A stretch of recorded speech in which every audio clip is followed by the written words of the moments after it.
Hello guys, my name's Alexiana, as most of you probably know. So, today I'm going to celebrate hitting 500 subscribers, and I'm doing this again. I keep commenting on it because it seems so daft. I can see myself and I can see myself doing that.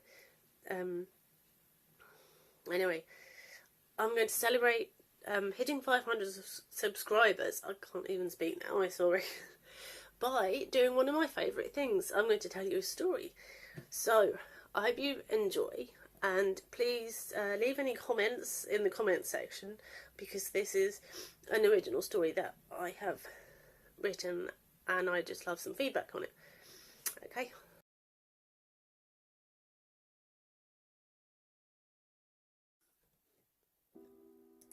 When I was a little girl, I would always spend Christmas at my grandparents' house, and I shared their loft bedroom with my identical twin sister. My twin and I fought so much growing up, and when we left home we lost touch with each other, but continued to go to Nana's for Christmas. This became the only time I ever saw her. This one year, when I was in my early 20s, I missed that train that I always took across to Nana's. I had to wait a long time for the next one, and I just knew I'd be the last one to arrive. When I got to the house, it was very dark outside. As I walked up the path to the front door, I noticed how quiet the house was, and thought it was most odd that the only light visible came from the attic window. Well, I set my suitcase down on the porch and banged the door knocker, hoping for a response, but there came none. The only sound was the echoes of the knocker striking the door. Bang, bang, bang. So I found my way round the house to the kitchen door at the back. The moon appeared from behind thick clouds, full and shining brightly. My hand shook as I twisted the handle.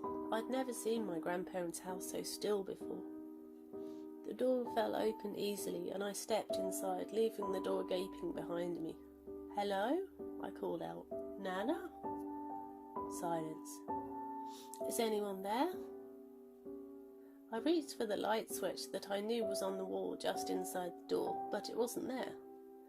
I know their house like the back of my hand, but that darn thing was not where it should have been. I ran my hand up and down that wall and all over, but I didn't feel the light switch. I stepped tentatively across the room and bumped into something that I was not expecting to be there. I felt over this great big thing and found it was a table, right there in the middle of the room. My grandparents never changed anything about their house. Where did this table come from? Just then, a figure holding a lit candle appeared in the kitchen doorway. She walked over to the closed back door and slid the bolt across. Then she turned the key that was sat in the lock and slipped it into her pocket. She turned to leave again. "Excuse me," I called out to her. Not only did she not appear to have heard me, but she didn't seem to have noticed my existence at all. I followed her out of the kitchen and up a small flight of stairs, very much like a servant's staircase, that I didn't know was there. When we reached the upper level, she carried on, but I stopped and opened the door that was there. Stepping out into the corridor, I shut the door behind me. It was lit by a couple of candle lamps on the walls. I strode along the corridor, taking it in. It was like a completely different house. I noticed a dim light shining around the slightly open door of a nearby room and went in. It was a child's room, complete with sleeping children. There was a candle sat burning on the mantel above the Victorian fireplace, which contained orange coals, and a double bed on the opposite wall. I walked up to the bed and studied the young girls laid in it. Both had long blonde curls and identical faces. I touched my own blonde curls and felt a shiver run down my spine.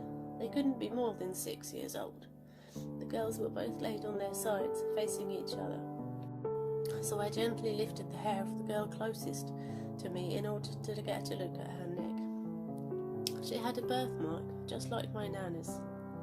The little girl sighed in her sleep and flipped an arm so it lay above her head on the pillow. I stepped back and walked round the bed to look closely at the other girl. Twins run in families, and my sister and I were always being told how much we resembled Nana as a child. But as far as I knew, she never had a sister. What's going on? I paused in front of the fireplace and stared into the candle flame. There was a mirror behind the candle, and the flame reflected in it. I blinked my eyes into focus and stared past the flame into the mirror. Only the flame and the painting hanging on the wall above the bed were reflected back. I was not staring into my own face and did not appear in the mirror at all.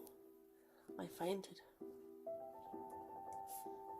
When I came round, I felt cold. I was so cold. I shivered and opened my eyes. The room was dark. I sat up and looked around. The fireplace was still. The coals no longer burned within it. The big bed was covered with a dust sheet. I stood up again. The window was boarded up, and thin slivers of light shone between the slats, lighting up the dust in the room. I looked at the mirror, but couldn't see anything reflected in it for all the dust covering it. All the furniture in the room was covered with large dust sheets.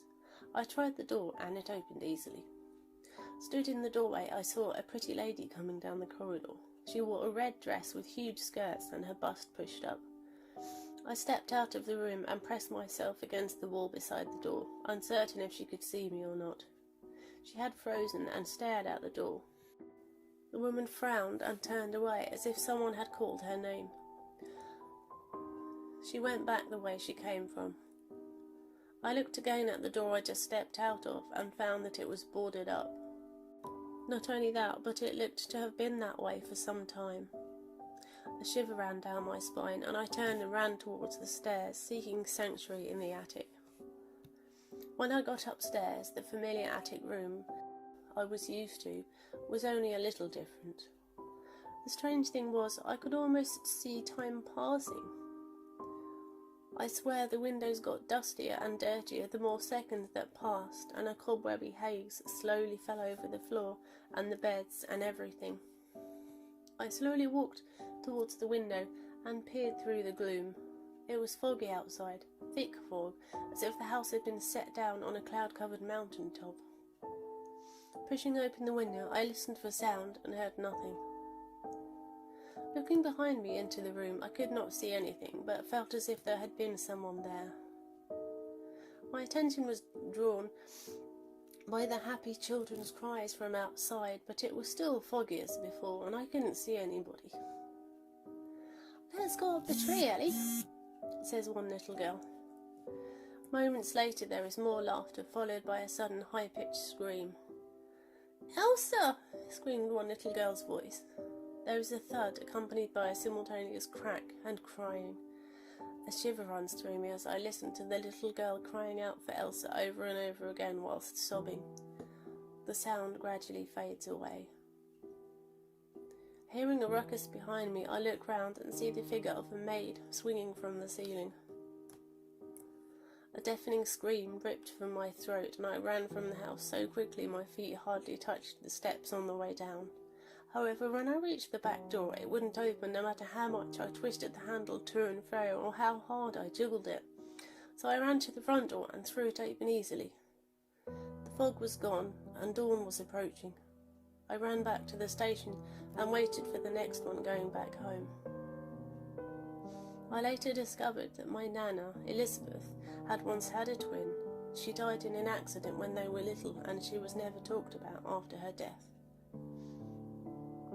That Christmas, my sister had vanished.